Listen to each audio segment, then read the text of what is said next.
Hola a todos, my name is Pedro Miel Esquiafino and I'm the consultant chef at Aqua Expeditions Amazon Cruises. How is everybody there? I'm here at home in Lima, Peru. I wish everybody's doing good and they are safe at home too. We are going to start today with the first episode of Aqua Expeditions Masterclass series.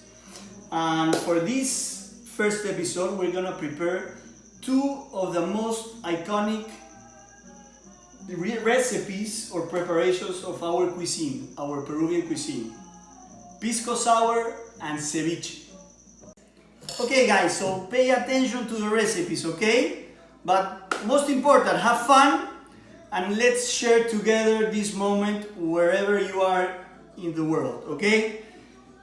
We're gonna start with the Pisco Sour. And why? Because we want to drink it while we make our ceviche. So to make Pisco Sour is very simple. First you have to have a good quality Pisco. This one is Mosto Verde. I drank all my Quebranta. The best Pisco to make Pisco Sour is Quebranta grape. I have a Mosto Verde. It's a little bit sweeter. That's why I'm gonna put a little bit less of sugar in my Pisco Sour. And this is a Pisco from Lunahuaná, that it's a valley an hour and a half by car from Lima. It's a small grower, a small producer, artisanal, but very good quality Pisco. These are the Pisco that I love, those small producers. So the ratio to make Pisco Sour is 3-1-1, okay, very simple. 3 parts of Pisco, 1 part of lime juice, not lemon juice, and 1 part of simple syrup, okay? We're gonna start putting, I'm gonna make 2 glasses, okay? So I have 2 ounces of lime juice here in my shaker. Always, to make Pisco Sour, you have to use a shaker, not a blender. If you don't have a shaker, it's okay to use a blender, but try to do it in a shaker, okay? 2 ounces, where's the ounces? Here, 2 ounces of simple syrup. I'm gonna put a little bit less because I'm using Mosto Verde. 1.5 ounces for 2. Remember, 3-1-1, 3 parts of Pisco, 1 part of lime juice, 1 part of simple syrup. 1 egg white for 2, or half an egg white. That's good. And of course, my Pisco. 6 ounces here, for 2. This is a 5-ounce glass. You can see it there.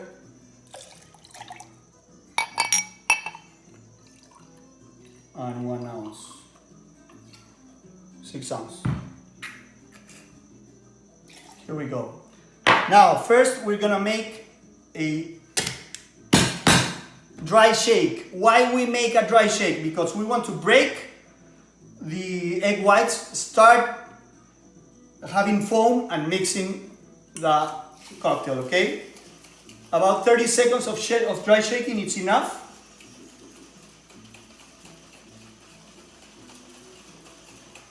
So why we do a dry shake before we put ice? Because if not, we're gonna make our Pisco Sour watery, okay?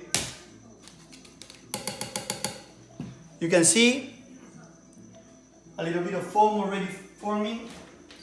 How many cubes? Around 8 cubes, okay?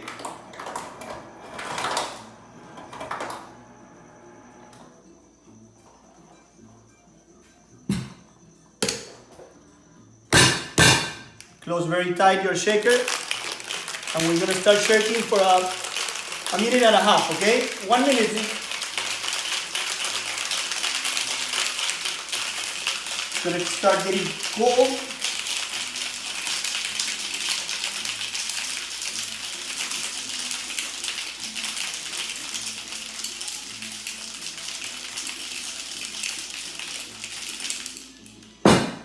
Yeah.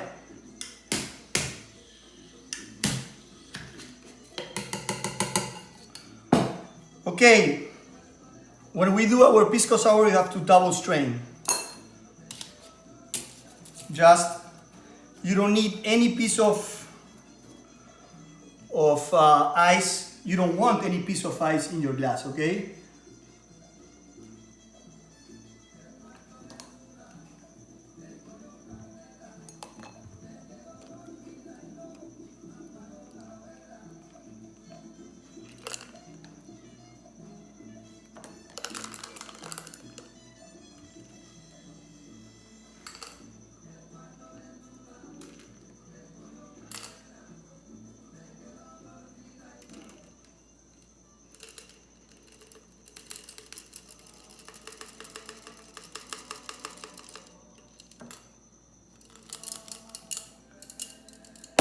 Alright, and to finish Pisco Sour, a dash of Angostura bitters, okay?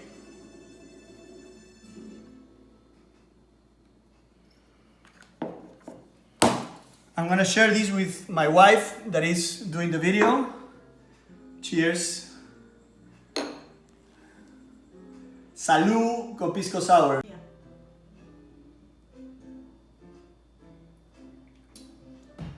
So good, but it's strong, huh?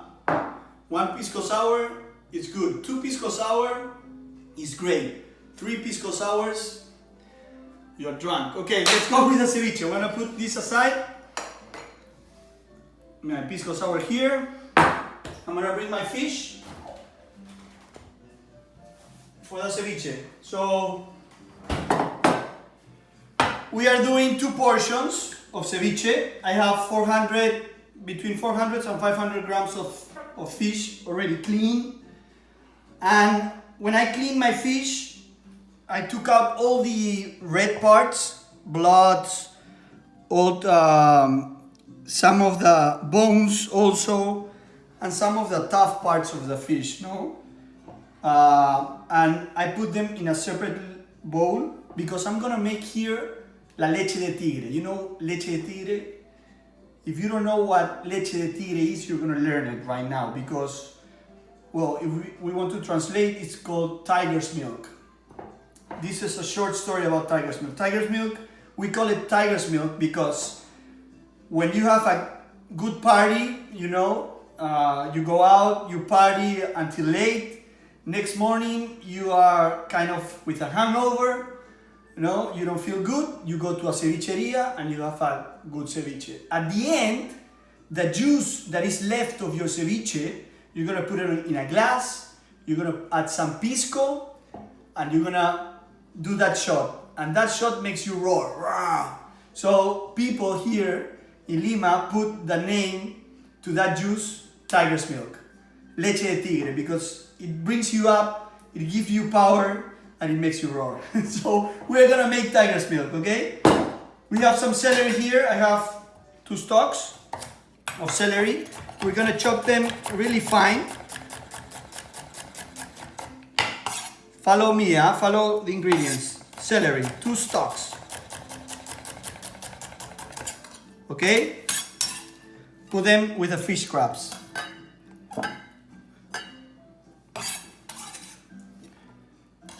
What else? We have some ginger. Just crush it, put it inside.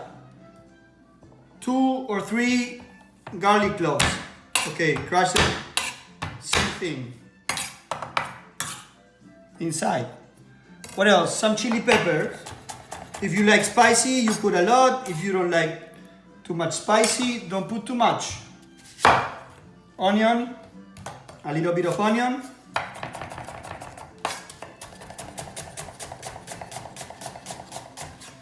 I would say this onion weighs around 150 grams. So I would say like 60 grams of red onions. If you are in the States, don't use red onions. They are too strong. Use white onions or yellow onions. The red onions in the States are too strong, and then your tiger's milk will become too red, okay? That's good. Inside. Here goes cilantro. Inside here, I don't have cilantro. I couldn't find it in the stores because of the quarantine. But if you have cilantro at home, 2 sprigs of cilantro, chop them roughly and put it inside, okay? We're gonna put some Some salt. As you can see, there's a lot of salt in here because our lime is super sour, okay? I'm gonna tell you a little bit about the limes. Limes in Peru come from Ceuta, from Spain, between Spain and Morocco. These limes are already adapted into our region. They become unique, and you cannot find them anywhere else, okay? The way they grow in the north of Peru, north coast, it's incredible. So they are super sour, no sweetness, a lot of juice, seeds. If you go and see Mexican or Tahitian or Persian limes, they will not have seeds. This one, they have seeds, and the skin also is very thin, okay? Very thin skin. Similar limes that you find around the world, Thailand limes, Indonesian limes, they are very similar. What else? In Florida, you have key limes, it's okay. And in Chile, pica limes are also a little bit similar. But these are unique. Don't use lemons, please, okay? So here we mix all the the aromatics that we put inside, the onions, the celery, the ginger, the garlic, with salt from Maras, from Cusco, amazing pink salt. Okay, everything in here, and the salt is gonna start getting out the juices and the flavors. We're gonna start building up flavors, and then we put the lime juice. When you make ceviche, try everything to be cold. Well, the fish at least have to be cold, and the lime juice, they have to be, you have to squeeze them just before doing the ceviche. The same for the Pisco Sour. Don't use lime that is squeezed the day before. If you're gonna have it, drink it at lunch or make ceviche at lunch, it's okay to squeeze it midday, in the morning, but try to use it as close as you prepare ceviche, okay? So I have almost a cup of lime juice. A lot of lime juice. We love our ceviche with a lot of juice, okay? So this is the process to make tiger's milk. Now, from here, everybody does a very similar process, okay? There's people that put here glutamate, MSG. There's people that put pepper. There's people that like to put some chili pepper puree. But this is the base, okay? Now, here you have to let it sit for 5 minutes. After that, you can or take it to a blender and blend it very quick, like pulsing, or you can strain it and squeeze it to take out all the flavors. I like to blend it, okay? I like to put it in the blender.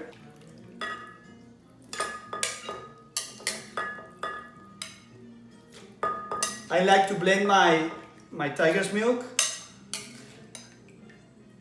because I break all the veg, I get more flavor out, and also my customers love the ceviche with a lot of flavor, okay? Now when you blend, one sip. When you blend, just pulse. If you over process, it will break too much the vegetables and the fish, and your tiger's milk is gonna be a little bit cloudy and more grainy, okay? That's enough. As you can see, one more. That's good. From here, we're gonna use a strainer.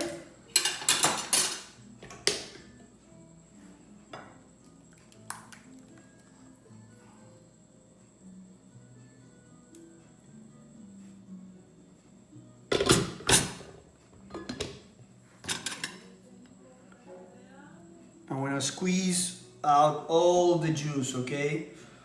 Start smelling like ceviche. Remember that I put like 2 spoons remember that I put 2 spoons of salt. The more sour your lime, the more salt you're gonna need, okay? So if you have hypertension, be careful not to eat too much ceviche in Lima, in Peru. Now we're gonna change the spoon. press more.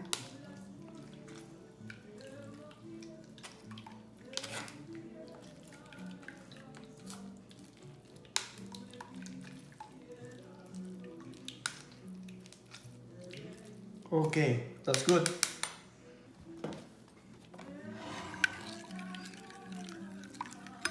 Mix and we try it, okay? Now we're gonna take our fish. It was refrigerated. Now, what type of fish you can use? First of all, you have to know that you're eating raw fish. So quality, it has to be grade A quality. The best quality sashimi, grade fish. And you have to clean it very well. If you don't know how to clean it, tell your purveyor, your fishmonger, to clean it very well for you. And if they have the time and it's people that care, tell them to cut it already and take it already cut at home. You can take the fish scraps also to make the tiger milk. But what kind of fish? Any kind of fish. Okay, I'm using sea bass. We call it corvina here in Peru. This was frozen because of quarantine. It's hard to find really good fresh fish right now, but frozen fish is good. Sometimes it's much better, depends on where you are. And you have to let it thaw and como se dice, frozen, no? You can let it thaw inside water.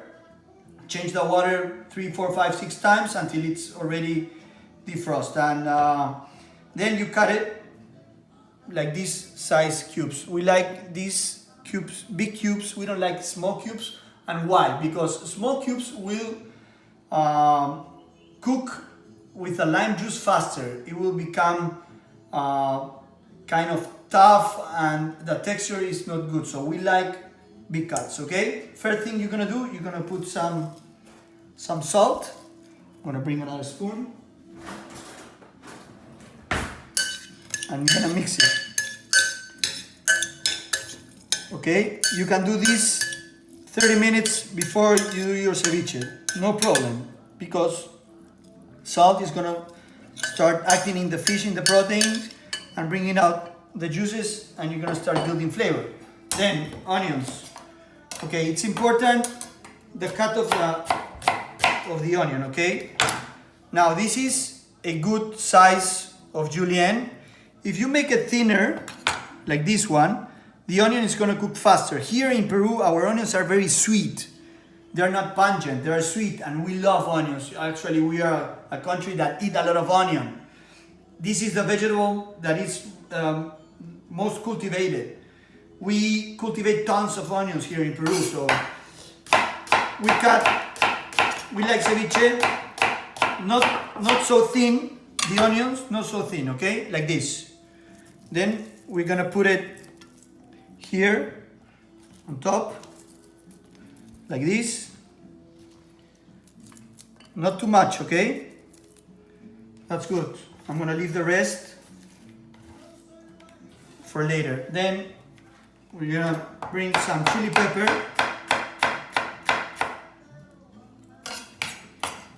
Try your chili pepper. If it's too hot, like this one, don't put too much, okay? If it's mild, okay, you can put more. This is good, huh? I'm gonna take out a little bit. I don't have cilantro. If you find cilantro, you chop some cilantro, put it inside also. Okay? We're gonna mix a little bit like this. A little bit more of salt because we add onions. And we take the tiger's milk and we pour it. Mix your tiger's milk before pouring into the ceviche, okay?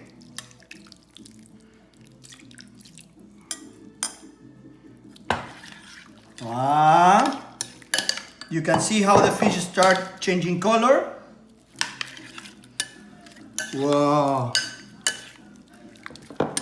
That's good, huh? And you're gonna serve it immediately. I already have my plate here. I'm gonna switch sides.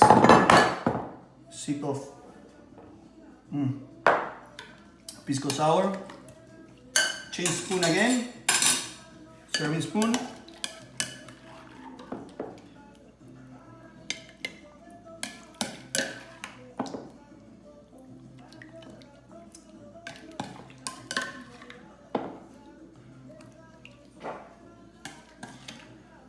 Wow, this is good, huh? All the juice inside.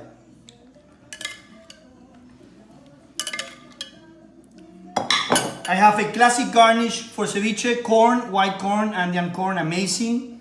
Lettuce, always, I love lettuce with my ceviche. And sweet potato. Now, depends on where you go.